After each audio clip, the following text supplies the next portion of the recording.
भारतीय प्रधानमंत्री नरेंद्र मोदी यूक्रेन की यात्रा पर गए। उन्होंने ये यात्रा ऐसे समय में की जब रूस और यूक्रेन के बीच युद्ध चल रहा है। दोनों नेताओं ने युद्ध खत्म करने को लेकर बातचीत की।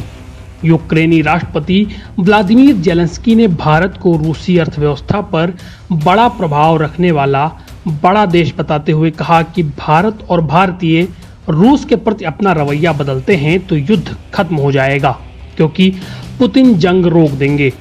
दरअसल वो यहाँ रूस से रिकॉर्ड तोड़ तेल खरीदने की बात कर रहे थे।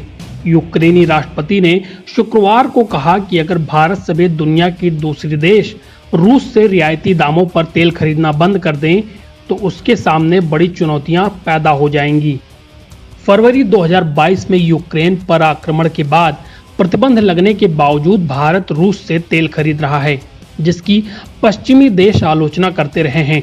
भारत यूक्रेन युद्ध शुरू होने से पहले रूस से 1% से भी कम तेल आयात करता था, जो अब बढ़कर भारत के कुल तेल आयात का लगभग 40% हो गया है। भारत और रूस के बीच तेल के मामलों में महत्वपूर्ण अनुबंधों की ओर इशारा करते हुए जेलेंस्की ने शुक्रवार को कहा, पुतिन को अर्थव्यवस्था के बर्बाद होने का डर है। उनके पास तेल के अलावा कुछ नहीं है। उनकी मुख्य मुद्रा तेल है। उनके पास एक तरह की ऊर्जा आधारित अर्थव्यवस्था है और वे निर्यात उन्मुख हैं। जेलेंस्की के तेल न खरीदने वाले बयान का जवाब विदेश मंत्री डॉक्टर एस जयशंकर ने दिया। उन्होंने दोनों नेताओं की मीटिंग को रचनात्मक बताया और कहा कि मीटिंग के दौरान पीएम मोदी ने जेलेंस्की को रूसी तेल लगातार खरीदने से जुड़ी भारत की सोच के बारे में बताया।